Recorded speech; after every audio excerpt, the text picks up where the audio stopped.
Hello कशफिया, कैसे हो? मैं ठीक हूँ सर, आप कैसे हो? मैं भी ठीक। बच्चा, ये सर्टेन हम लोग वीडियोस बना रहे हैं इसके लिए कि जैसे मैं यहाँ पे सिखा रहा हूँ हाँ। आप लोगों को चेंजेस आते हैं तो सो दैट दूसरे को भी पता चले कि हम लोग कितना एफर्ट्स डालते हैं, सो दैट उनके जो करियर है, उनका जो बॉडी बच्चे वो लोग का वो प्रॉपरली शेप कर पाए।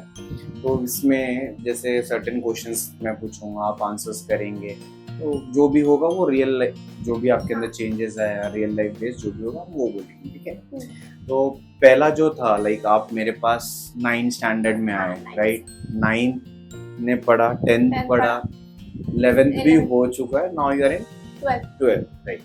तो हम लोग सिर्फ 9th एंड 10th पर डिस्कस करेंगे। उस डिस्कशन से ओवरऑल हम लोग फिगर आउट कर सकते हैं कि क्या चेंजेस आए हैं, ठीक है? तो 9th में आपने ज्वाइन किया, 10th तक जो 9th एंड 10th का जर्नी था, उस जर्नी पे थोड़ा सा आप बताएंगे, लाइक ओवरऑल जो 2 साल का जर्नी था आपका 9th एंड 10th स्टैंडर्ड का, वो कैसा था? मेरा 9th स्टैंडर्ड में मैं जब भी आई तो मुझे मेरे अंदर बहुत चेंजेस देखने मिला, क्योंकि मेरा मैथ्स एकदम वीक था, बेसिक्स भी बहुत वीक थे, मेरे को प्लस माइनस ये सब बहुत वीक था। मुझे प्रमोशन ने अलग बिठा के मेरे को उन्होंने बेसिक पहला क्लियर करवाया, स्क्वायर रूट, क्यूब रूट, ये सब मुझे स्पेशली लर्न करवाया बिठा के। उसके बाद फिर मेरा मैथ्स धीरे धीरे स्ट्रॉन्ग हुआ। अभी भी प्रॉपर नहीं है, मैं उस पर काम कर रही हूँ, लेकिन मुझे मेरा मैथ्स और स्ट्रॉन्ग करना है। और जिसकी वजह से मुझे मैथ्स मेरा सही हुआ, तभी मेरा साइंस भी प्रॉपर हुआ, वरना मेरा न्यूमेरिकल्स में बहुत मिस्टेक होता था। अच्छा। और थियरी पार्ट्स का देखे तो मैं पूरा रट्टे पे जाती थी, उसको समझ के नहीं पढ़ती थी, लेकिन फिर सर ने उस पर भी काम करवाया, मुझे एक एक आंसर से वो एक्सप्लेन करते थे, फिर मुझे समझ में आता था, तो मैंने समझ के पढ़ना शुरू किया। तो मुझे मेरे अंदर ये चेंजेस देखने मिले कि मैं जो रट्टे पे जाती थी वो मैंने छोड़ा है और धीरे धीरे कंसंट्रेट करना शुरू किया है। उसको समझ के पढ़ना पे काम किया है, एंड कॉन्सेप्ट्स आई गेस काफी टाइम तक याद भी रहता है इंस्टेड ऑफ डूइंग रट्टा, राइट? तो 2 साल में काफी कुछ चेंजेस आए आपके अंदर, मतलब ये जर्नी आपका 2 साल का वैसा था। इम्प्रूवमेंट के टर्म्स में क्या बोल सकते हैं? लाइक अभी जैसे अगर मैं कंपैरिजंस को करूँ, इम्प्रूवमेंट को अगर कंपैरिजन से कंपेयर करूँ, तो 8th स्टैंडर्ड में बेटा कितना था आपको, क्या परसेंटेज था? 8th स्टैंडर्ड में मेरा परसेंटेज एवरेज ही था, 60 या 70 समथिंग, लेकिन फिर 9th में वो इंक्रीज हुआ, 80 तक गया, उसके बाद 10th में 80 प्लस गया। तो 10th में आपका काफी अच्छा परसेंटेज है, right? And I suppose like you are topper also of your school. कौन सा स्कूल था? Mount Mary. ओके, तो माउंट मैरी में you scored 87% and you are the second topper of that school. That's nice. अच्छा है, मतलब काफी improvements है, जो 60 से हम लोग 87 पे टॉप में गई, वो भी टॉप 5 में गई। Okay, that's nice. And I guess 11th में भी आपके अंदर काफी इंप्रूवमेंट्स मैं तो देख रहा हूँ, ठीक है?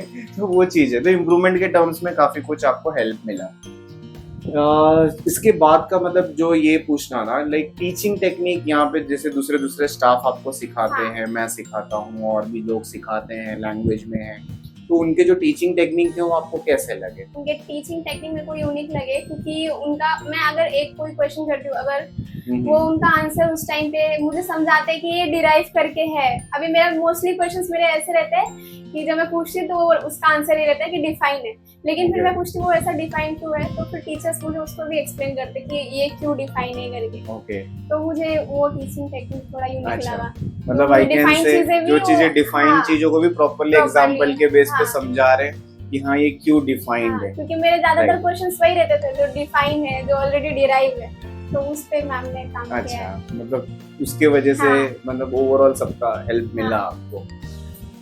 फिर हम लोग जो यहाँ पे बेटा टेस्ट कंडक्ट करते थे, तो वो टेस्ट से कुछ इम्प्रूवमेंट? हाँ, वो टेस्ट से भी हेल्प मिला। मेरा पहला टेस्ट हमेशा गंदा जाता था, उसके बाद फिर धीरे धीरे सेम टेस्ट वापस रिपीट होता है, न्यू क्वेश्चंस आते हैं, तो उससे मुझे हेल्प मिलता है। कई भी क्वेश्चन कोई भी टाइप का रहने दो, मैं उसको अटेम्प्ट करती हूँ, जिससे मेरे को समझ में आता है क्वेश्चंस और उसके सॉल्यूशंस। मतलब जैसे हम लोग तो पेपर किए तो थोड़े बहुत पुराने क्वेश्चंस हो गए, थोड़े न्यू क्वेश्चंस हो गए, सेम चैप्टर्स के वापस टेस्ट होते हैं, तो फिर मुझे रिवीजन हो जाता है। ओके, मतलब वो सब चीजों से भी अपना एग्जाम फियर हटा, तो हमारा स्कोर भी अच्छा खासा है। पेपर मेरे को आंसर आए चाहे नहीं है, लेकिन मेरे को पेपर अटेम्प्ट करने की आदत हो गई है, मैं एक भी क्वेश्चन छोड़ती नहीं, जो आता है कुछ ना कुछ तो लिख के आती।